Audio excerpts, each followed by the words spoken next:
Hello and welcome to part 8 of the St. Louis Spirits story.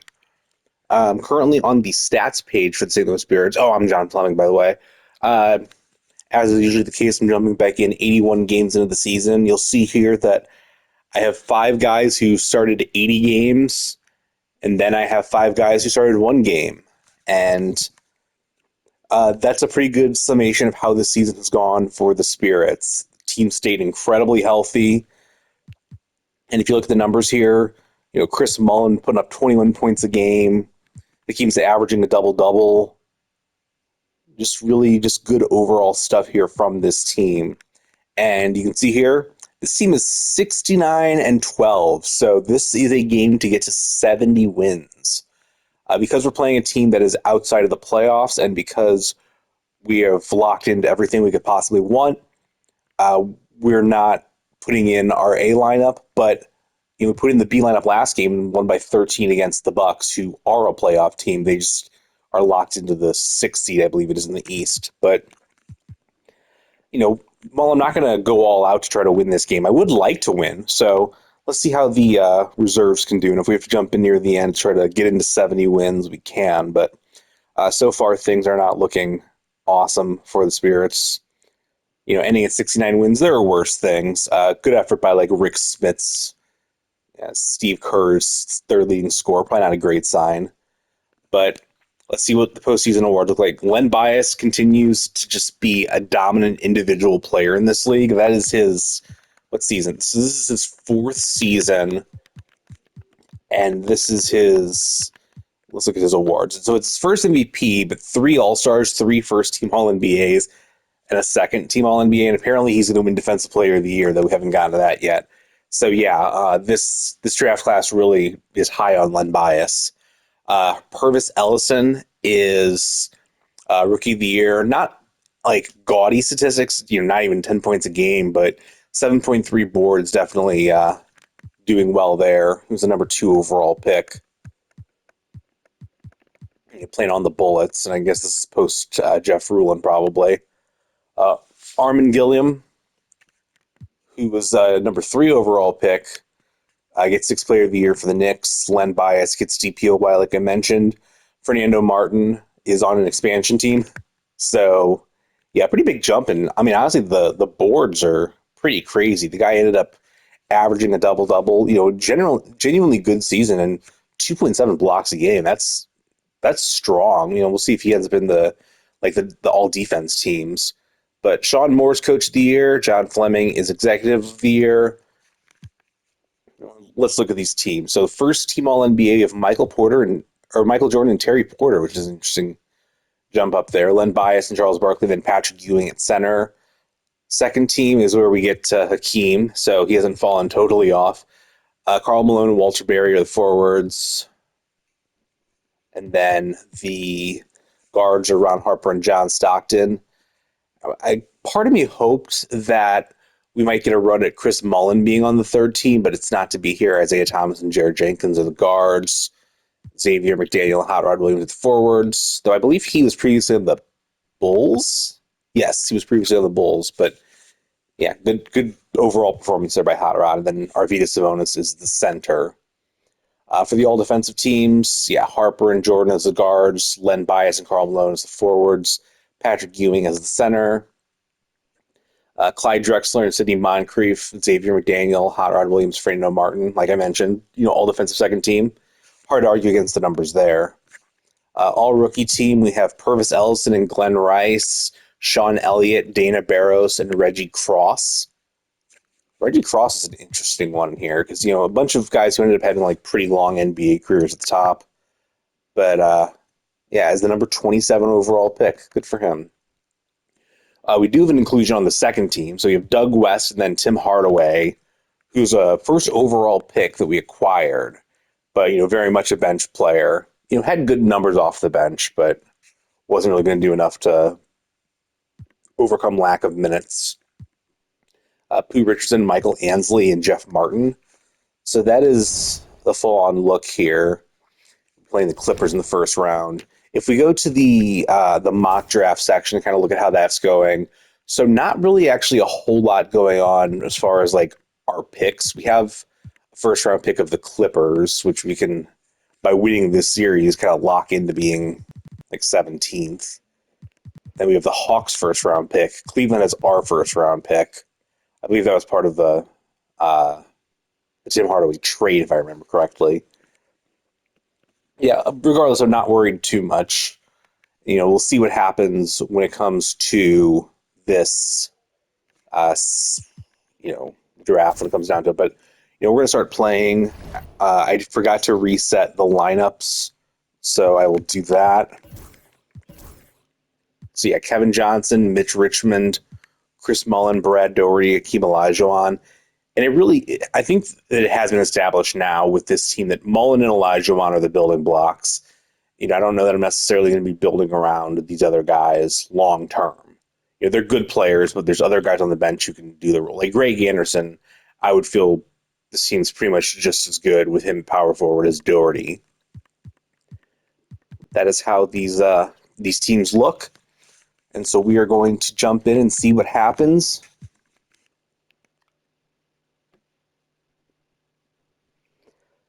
Okay, down 1 at halftime. Oh, this is not ideal for the Spirits here, as they're gonna lose game 1 at home. Oof. All right, so Chris Mullin put up 28. He did his part. Akeem honestly got pretty locked down. It looks like 9 points, 6 rebounds. Not what you want from your franchise-defining center, but hopefully this team can bounce back in game 2.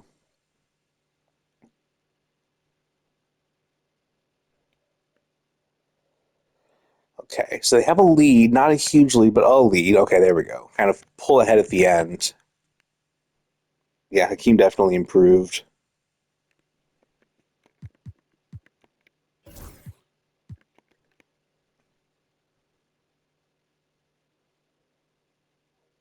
Oof, that's a strong Clippers halftime lead. Can't imagine we're going to fight back here. And now suddenly, the St. Louis Spirits, the two-time defending champions who just won 69 games and probably would have won 70 if they'd tried in the final game, are on the ropes against the Los Angeles Clippers in the first round. That is it's not ideal. Okay, so luckily the Spirits do have a lead, but not a particularly large lead here. Okay, I'm going to jump in here with 27 seconds left. We got to defend this 6-point lead. Things are looking good for the Spirits, but not amazing. 27 seconds left in the game. All right, so sometimes the Clip, they do this thing where they don't actually jump in. They don't foul guys like they should, so I try to make a relatively quick bucket just to preserve some sense of realism. Olajuwon the pass to Richmond over Pierce. That's good for there we go. We have an 8-point lead. We'll turn the TV down a little bit. Coaches just love assisted baskets. They show your team is playing good, unselfish basketball. We are into the 1990s for anyone who wasn't following along, so... Hey, it's pretty simple, if we're honest. It's exciting. They just weren't good enough. At this point, you start thinking of next game, because this one is finished. Too big of a lead to even bother fouling, it looks like, so... Yeah, let's dribble this out. See the Spirits advance to Game 5 at home. That'll do it for now. Glad you could join us for the... Yeah, hopefully we can take care of business there. 22 from Mullin, double-double from Olajuwon. It really is incredible just how much those two guys have kind of become the pivot of this franchise. All right, do-or-die game. 12-point lead after one quarter. Things are looking pretty good for the Spirits right now. Yeah, they're going to run away and win this 33-point victory to advance to the next round. Kevin Johnson ends up having a big game. Brad Daugherty and Hakeem both get double-doubles.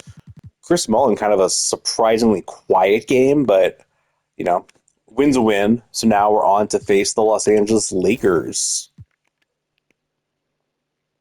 It really does seem like Magic Johnson just kind of fallen off in terms of the awards in here, but still a really good player in this game. And big win there for the Spirits. Mitch Richmond gets 31. Chris Mullin gets 27.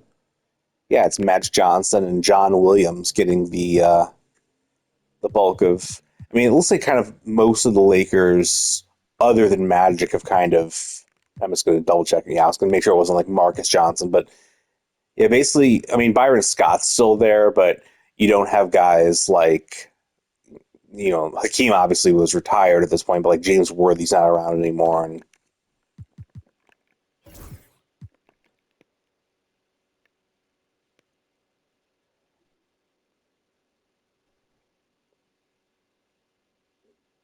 all right, things are going really well in this game too. 36-point victory, couple double doubles in there. Brad Doherty, not a high volume scorer, but is getting 13 boards. That's pretty good.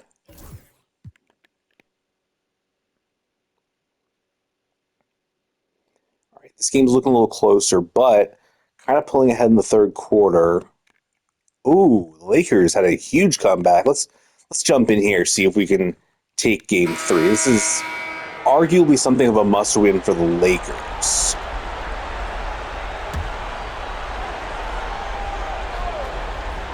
Three-point lead. There's 39 seconds left. Probably worth being somewhat aggressive, but not fouling necessarily.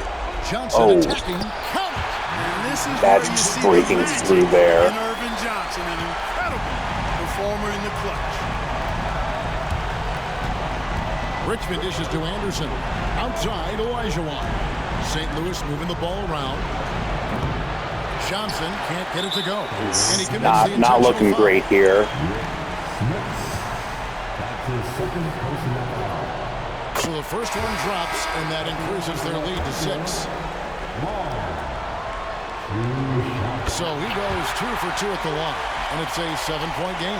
These guys have been lights out from the charity stripe, protecting their lead.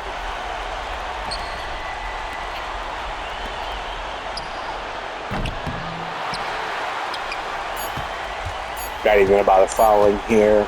Yeah, let's just let that clock wind down. Well, that'll do it, folks. Glad you could join us for the Western Conference semifinals. Man, seeing Magic out there is just like, how did anyone ever defend that guy? The guy's a 6'9" point guard, which is like enormous for a point guard today, but especially in that era, it's just completely nuts. All right, so Tim Hardaway has a pulled left bicep. Brad Doherty's hurt. So, guys who are, team basically avoided injuries all season, but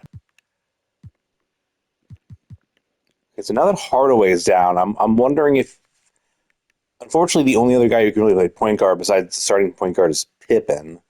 I'm not sure that I would want Scottie Pippen to be like a true backup point guard, but let's see what would happen if we tried a 9-man rotation. We only have 45 total minutes coming out of point guard eligible player. So yeah, let's just stick with the 10-man.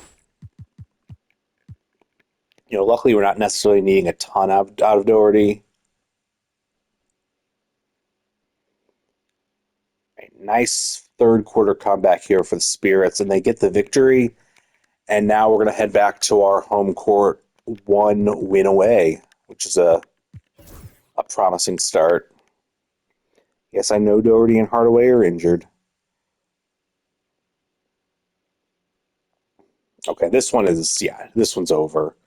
Clearly the Spirits get a 51-point victory. That'll do the trick. Both Mullen and Olajuwon get 24.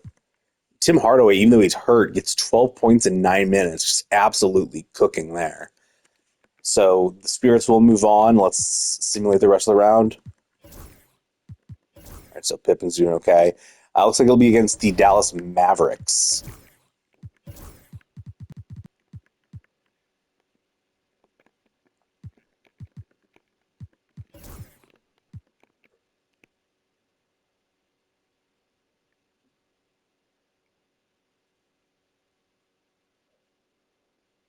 Things are going pretty well here for the Spirits, and yeah, they're going to go ahead and get the victory. Chris Mullen gets 29. Terry Catledge is apparently the leading scorer for this Dallas team. I mean, looking at this Dallas team, they have some players, certainly, but unless Ron Harper's at 95, he could step up, and Mark Aguirre, I guess, would be the other probably big guy. Tisdale's probably in the 8. Oh, he's 93. Goodness, all right. And they actually have a lot of guys who have really like they have more players who are in the 90s than we do. We only have two. We don't have a true superstar on the Mavericks, though. Spirits up 9 at halftime. There we go. Another big victory. 40 from Chris Mullin, which is it is enjoyable to see a player just really going nuts there. And Brad Doherty says he's fully healed, so it can only be a good thing, really.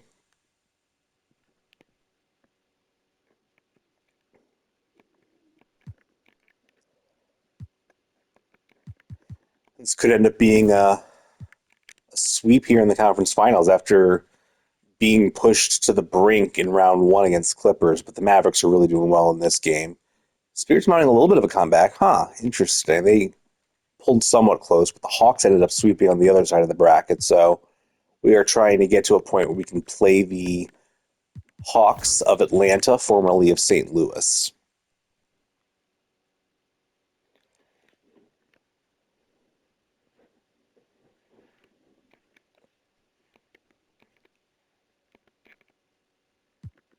All right, I just want to see the celebration for getting into the NBA Finals here.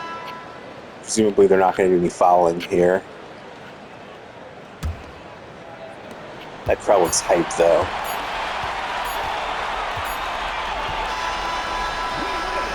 That's it. They've won the series. A challenging slate of games in the Western Conference. They were certainly tested, but that prepares them for what lies ahead. From day one, this was their goal. Make it to the finals. But really, this is just the beginning for them. They know there's still a lot of work to be done, preparing mentally and physically for an excellent team coming out of the East. It's going to take everything they have to accomplish their ultimate goal. Still, they get to celebrate tonight, and they've earned it as champions of the West. That concludes this broadcast of the Western Conference Finals. Mitch Richmond seems to be having some of these big games every once in a while, even though his scoring average isn't even up, but that's a good start. I'm pretty excited about, what that's proving to be. But the Hawks versus Spirits in the final.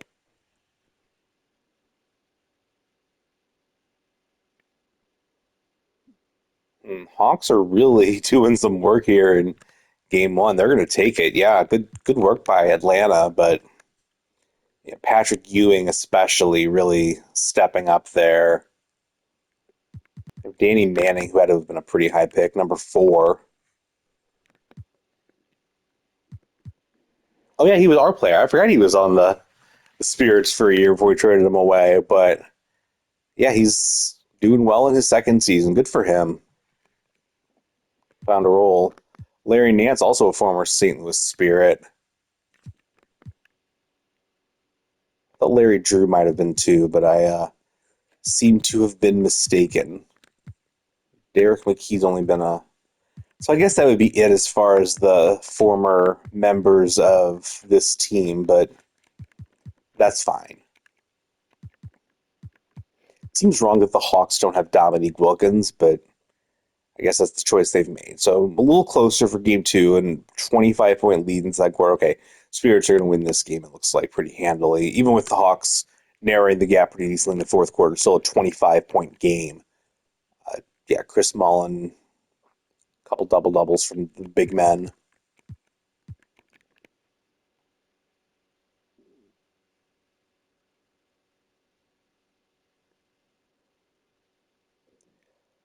Game's not quite a blowout, but... Oh, the Hawks are really starting to get it closer. So we have a 3-point game. Let's jump in. Into Atlanta we go.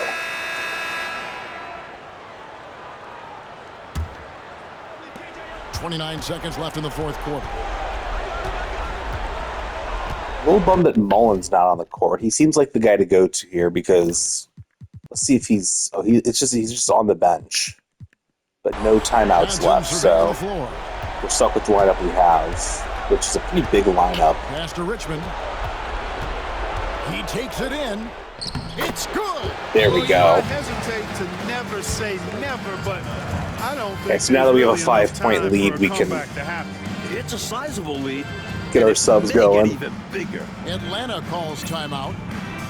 We've got 13 seconds left to play in the final quarter. And let's get your take. Yeah, all defensive lineup. Let's not go nuts here. Get a quick bucket here. They do have to work quickly, but it is still possible. Michael Cooper. We've got 13 seconds left here in the fourth quarter. Here's Garay. It's money from deep. His Boy. hot streak continues. Night after night, making his presence felt offensively. And they need to stop the clock, so there's a foul. Well, it was a must-foul situation. They were hoping for somebody not quite so good at the line.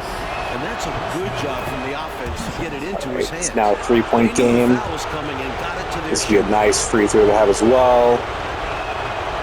A little early. Oh, he missed it. Okay. I think they'll be looking to tie it up with a big three-pointer here.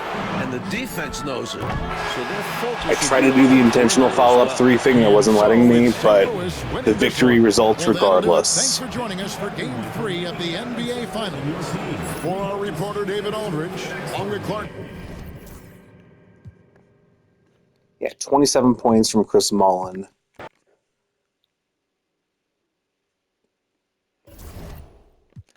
Yeah, I'm wondering if Mitch Richmond's going to have a bit of a jump in his stats this offseason. I could see it because this is his second year. It seems like he's kind of become a more prominent part of the starting lineup rather than just being like one of many like he was last season.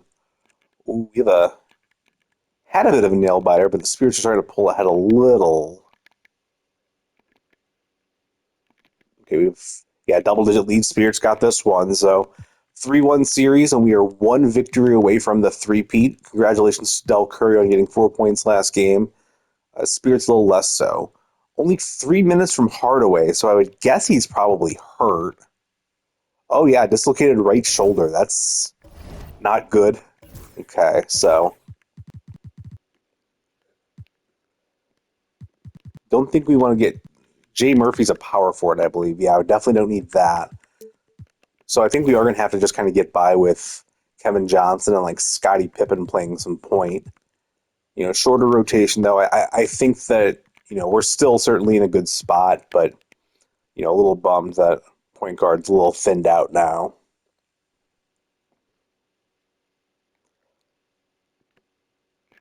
Oh, we had a real close game here. All right. 59 seconds left, down 4. And have the ball, though, so that's at least possible. 59 seconds left in the fourth quarter. Kicks it out to Olajuwon. Doherty the pass to Johnson. Doherty outside. St. Louis moving the ball around to the paint. Here's Smits. Doesn't get it to drop for him. Good D by Ewing. I don't know what's going on with And taken away by with this Johnson. lineup here. All right, so I need a fast break bucket. Good. Okay. And he has brought them to within 2 Awesome. points. So we did have a timeout left. Calm as you can be in that situation. He's got that mentality. This is a real. Do you want to try to foul, or do you want to try to hope you can get the stop here kind of situation? Looks like Chris Mullin's not available to us, which is a bummer. Okay, let's go with that. So it's basically starting lineup with Scottie Pippen in for Chris Mullin. That seems about right. Curry comes in for McKee. 29 seconds left in the fourth quarter. Here's Drew.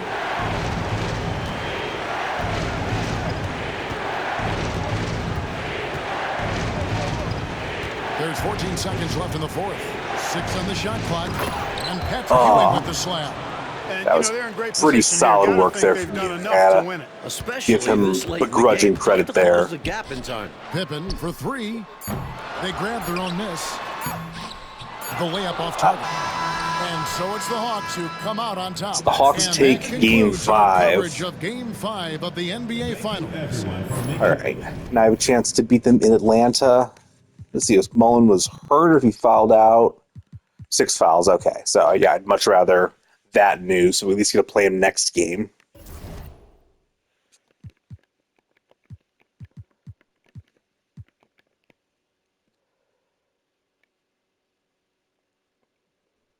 Got a close one in game 6. Oh, that could be... All right, 8-point lead with 19 seconds left. Things are looking pretty good, but still don't want a championship in St. Louis, I believe. But just getting the championship is the thing that matters. So we'll take it. 19 seconds left in the fourth quarter. Pass to Edmondson. Launches it from deep. And it's Smith with the rebound.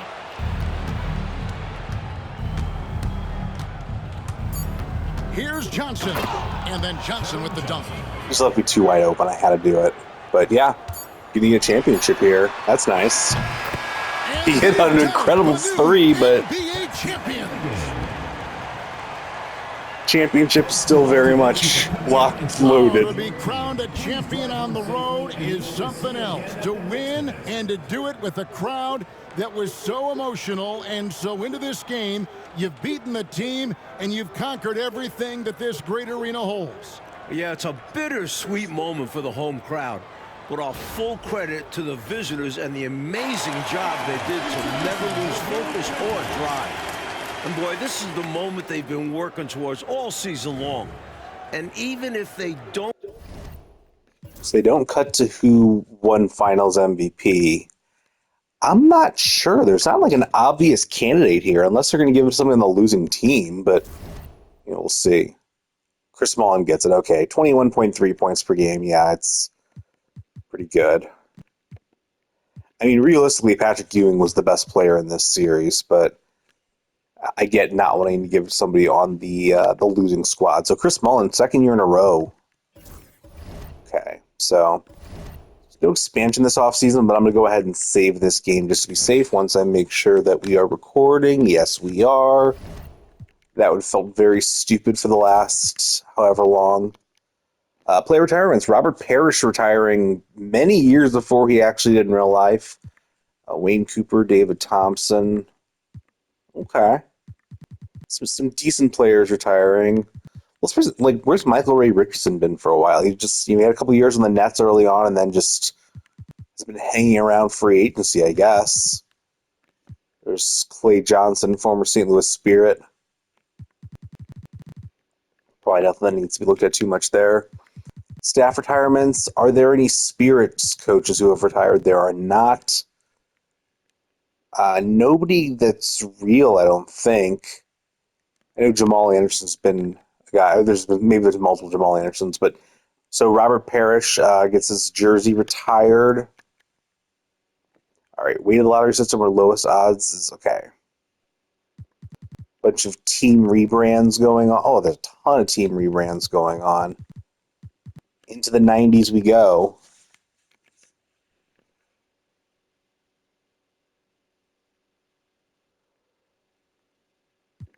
Elon Ending has some traction, looks like, in the league, but yeah, no need there. Draft lottery's coming up, but does not involve the St. Louis Spirits, so I don't care. Rockets get the number 1 pick, so they'll get to go for like Gary Payton or whoever.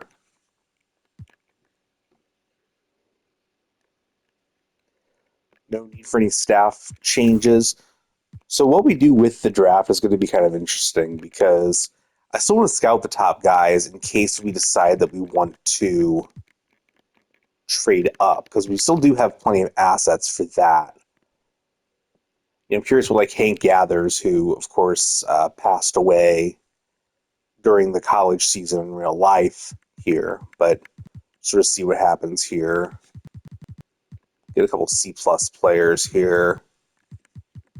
Maybe Tyrone Hill will scout him. Scout Tony Kukoc too. That would be fun.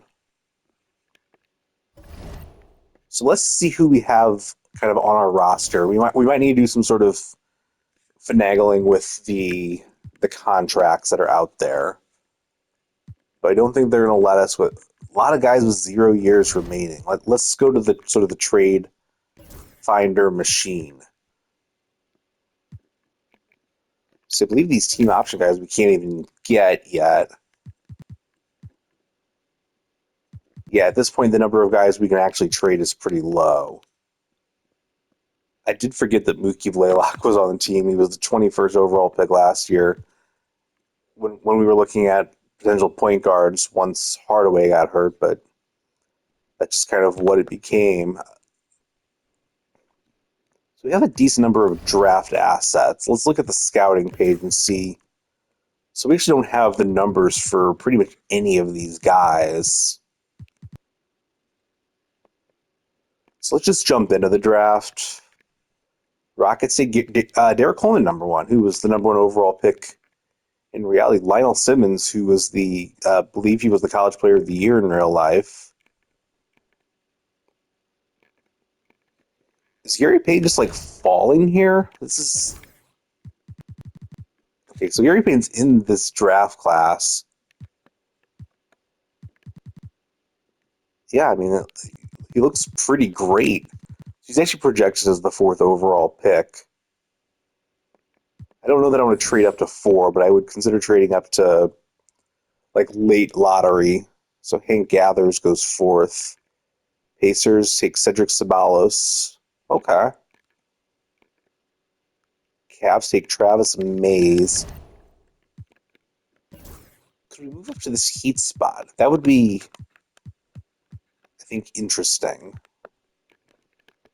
I couldn't find a move. I'm not going to try to do anything too crazy. Kendall Gill.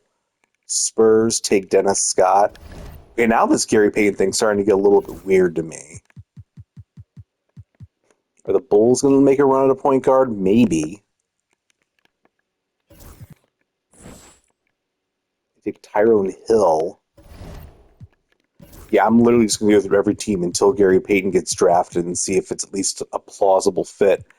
I mean, they have Scott Skiles and they have Sam Vincent, who are good young point guards, but we'll at least, no. And they take Gary Payton there. Okay, interesting, but actually, let's look at the Jazz and see, one, what Gary Payton's rating is. 77, so it's, pretty good. They're not even offering. So, yeah, we're going to move on. We don't need to, make any sort of trades here. Do some offers for the pick. I would consider trading down here and just kind of bolstering our picks for the future. So the Hawks are offering us a couple first-round picks unprotected starting in a couple years. And despite the fact that they were in the finals, I'm not necessarily thinking that they're going to be dominant. Okay, so the Kings are also offering us a couple. Knicks. Those Knicks picks, actually, those could be appealing.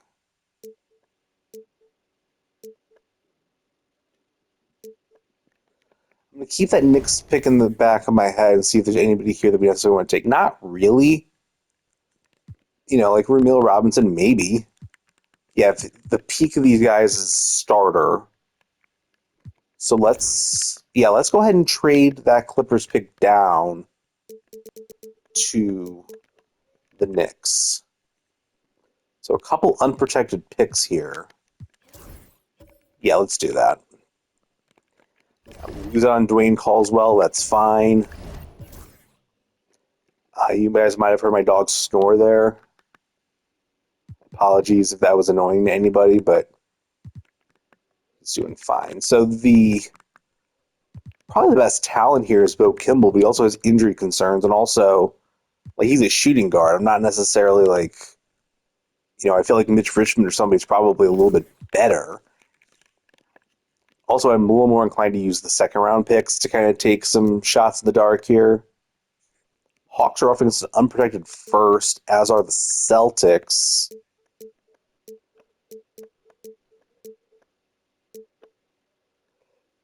Magic would have to just trade down a couple spots, and we also get an additional second-round pick out of it.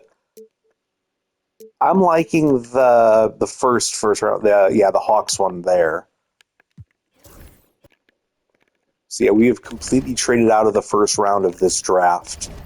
Welcome to draft day, everybody.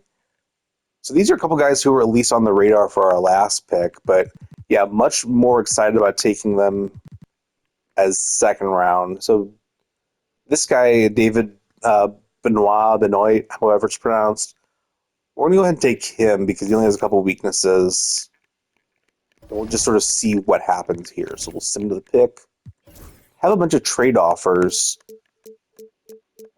Trading for a future second just doesn't necessarily seem worth the effort, and that's all we're being offered is a future second round pick, including some guys are just offering like later in this draft where I'm not really sure what we want to do there. So Jason, that's Jason Williams. Okay, so he fell a bit, and he's a projected all-star. I mean, I know that he obviously has some off-court stuff that is probably not ideal, but man, that just seems like a lottery pick worth taking. So yeah, I'll take Jason Williams.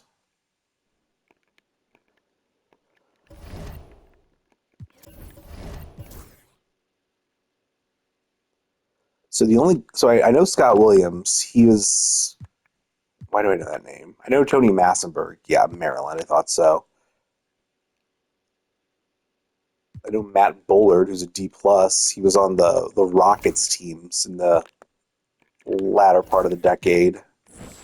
This is literally the last pick in the draft. So what do we want to do here? Carl Herrera. Yeah, let's take him. Sure. I don't know how many, if any, of these guys we're actually going to sign, but we got some guys. Okay, so David Benoit is a 73. Jason Williams is a 70. Carl Herrera is a. Yeah, let's go ahead and we'll take David Benoit. That works. A lot of team options that we're going to accept. It looks like, which makes sense. These are the kind of picks that are made for that purpose. I mean, honestly, I think there's a pretty good chance, for instance, that we end up letting Brad Daugherty walk this offseason, which is a little bit of a bummer to not get anything back. But, I mean, he did help us win championships.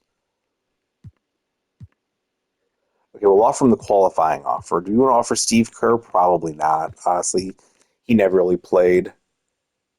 Ricardo Esparza makes more sense than Steve Kerr, at least to me. But, yeah, let's QO Brad Daugherty, and that's going to be kind of as far as we're going to go there. So let's see what the roster is looking like right now.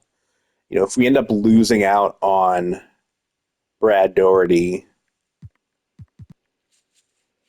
then we'll need a power forward. We'll need a backup shooting guard. We can probably wait until a little bit later in free agency because at this point, yeah, looking at the guys available, it's a lot of like 76 type players. Ricardo Esparza is preparing to accept an offer from the Sonics, who we didn't even qualify offer.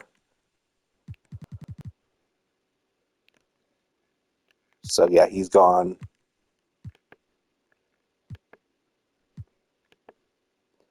Daugherty's looking at accepting from the Bullets. I don't know that I want to. That's kind of a lot of money. So let's decline that one. You know, it's possible we're going to put ourselves into a position here where we don't necessarily have any need for like trying to like keep the cap down because we're just going to end up losing a bunch of guys. So now they're saying Daugherty's at the Magic. Okay, so we'll decline that. Okay, now he's actually off the market.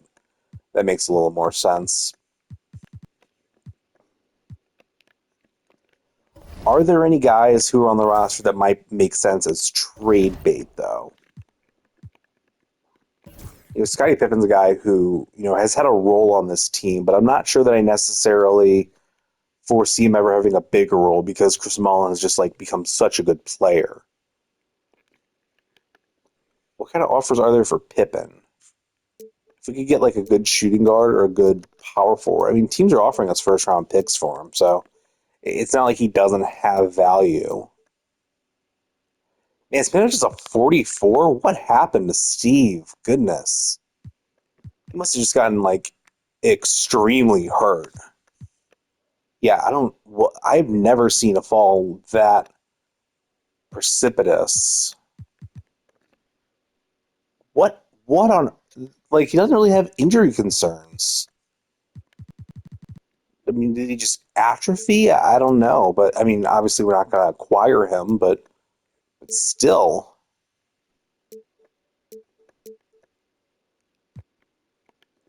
Okay, so who else would... The thing is, I'm not necessarily sure that Greg Anderson's like a guy that we're going to like want to extend or anything, so... What if we tried to offer Pippen and Anderson for like a true star power forward? Like, is there anybody available in that realm?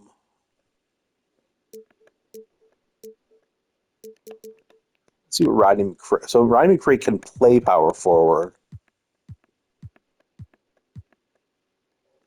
Yeah, I don't know that we're necessarily going to want to do that though.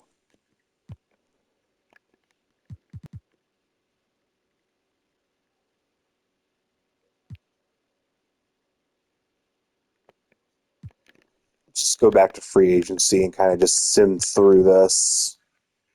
We don't have anybody else out there, so I can just go to the player progression.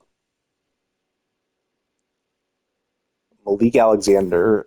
Okay, I don't know how these guys got qualifying offers exactly, but I guess it's not that big of a deal. So, yeah, Tim Hardaway took a big step forward. So he's like going to actually be competing in a real sense for time. Rick Smith's at center. Greg Anderson just didn't really improve at all. Like, he's fine. He's certainly startable, but not necessarily like what you necessarily want there. So we can't make trades right now, but let's go to Summer League and see what kind of players we can give kind of auditions of sorts to. So Tim Hardaway is going to be by far the best player on this team, but this is probably not like a team that's going to be threatening for a Summer League title.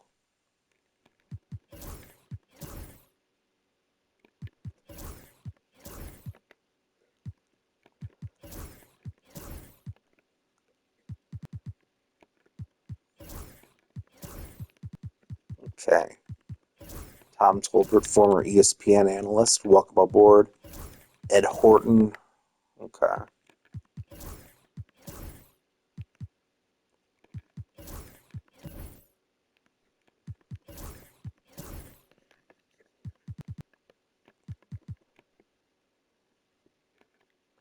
We got the 1 seed in the Summer League. Did not win it, though.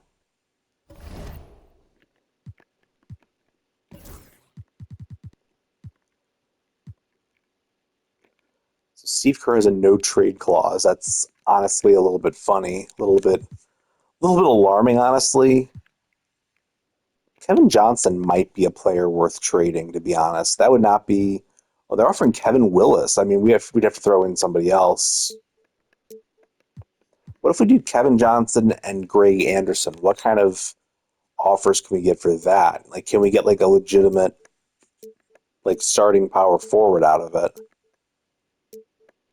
I mean, there's some decent players in there, but not necessarily anybody that I'm like going crazy over. Maybe you can check to see who all is available in the player finder if we look at just who the best power forwards out there are, just outright. So nothing too surprising here. Oh, was Worthy hurt last year? Because he wasn't on that Lakers team. Oh, well, I'm not going to worry too much about that, I guess. But if we can get somebody who's just like a strong rebounder, honestly, that's kind of what we need. A guy like Hot Rod Williams would be about right. I mean, you could also argue that Brad Doherty's the kind of guy that we needed, and we let him go. So, go figure. Buck Williams would actually be a really good fit. We just don't have the money for him. But maybe he'll be willing to take some sort of deal in free agency once we start the season up. Okay, so search 1991. Try to get to the classic Trilly to GOAT lineups. There we go. Let's advance to next year. Still number one in the power rankings, so it's not like we're like falling off according to anybody, but yeah, not quite the depth that we might have wanted from previous years. A lot of guys down here that we honestly could just release to make room depending on who's available in free agency. So Buck Williams is available. I'm not sure that he's going to be willing to take. Oh, he is willing to take a minimum. Okay, yeah. I mean, that would be, yeah, honestly, a great fit for what we're looking for. So yeah, Buck Williams will be there. He could also be sort of a backup center if the Rick Smith things doesn't quite work out. We have Hardaway and Pippen. We could go for a 10-man rotation. We could use a backup shooting guard. I thought I saw that Alvin Robertson was out there, but regardless, we're going to get rid of one of our guys that are near the bottom. Is there anyone here we can trade rather than guys who just have to be released? So let's trade. Oh, Benoit's the draft pick. Okay, so I think. Let's see here.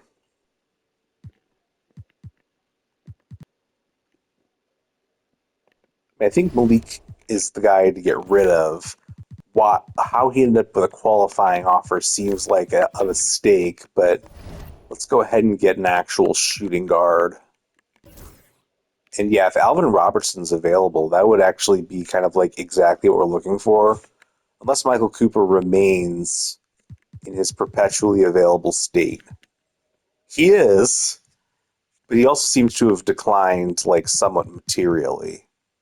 You know, Alvin Robertson's a little bit closer if he's willing to take it, and he is. Yeah, so yeah, I like the idea of this being like a good culture team. The idea of people just like wanting to play for this squad. Yeah, the whole Scottie Pippen thing, like there is a part of me that's like, this guy's not really materializing in quite the way that I wanted or thought he would. Let's see if there's anybody. Let's try again with Pippen to see if there's, because honestly, like, we don't, because Mullen's like clearly the guy there, but also we can play Richmond there, so.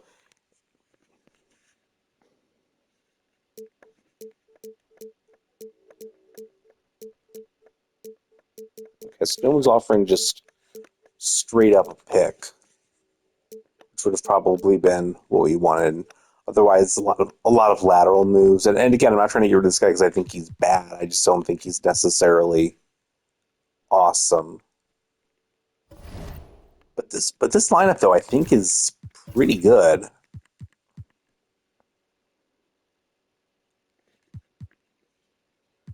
Yeah, I really like Buck Williams teaming up with Akeem. That forms a real strong front line, and then let the other guys kind of work the magic with the ball. But I think this is a team that very well could end up, adding. This could be a 4-peat team. This would not surprise me even a little bit.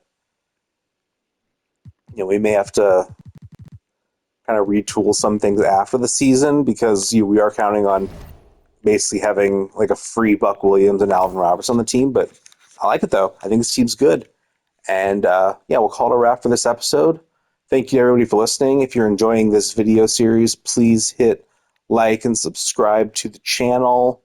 You'll not only get new episodes of this series, but also new episodes of the podcast Draft Day, which we haven't had for a little bit, but they're still going to happen. So, yeah, thank you very much for tuning in, and have a good rest of your day, night, whatever it is while you're watching this.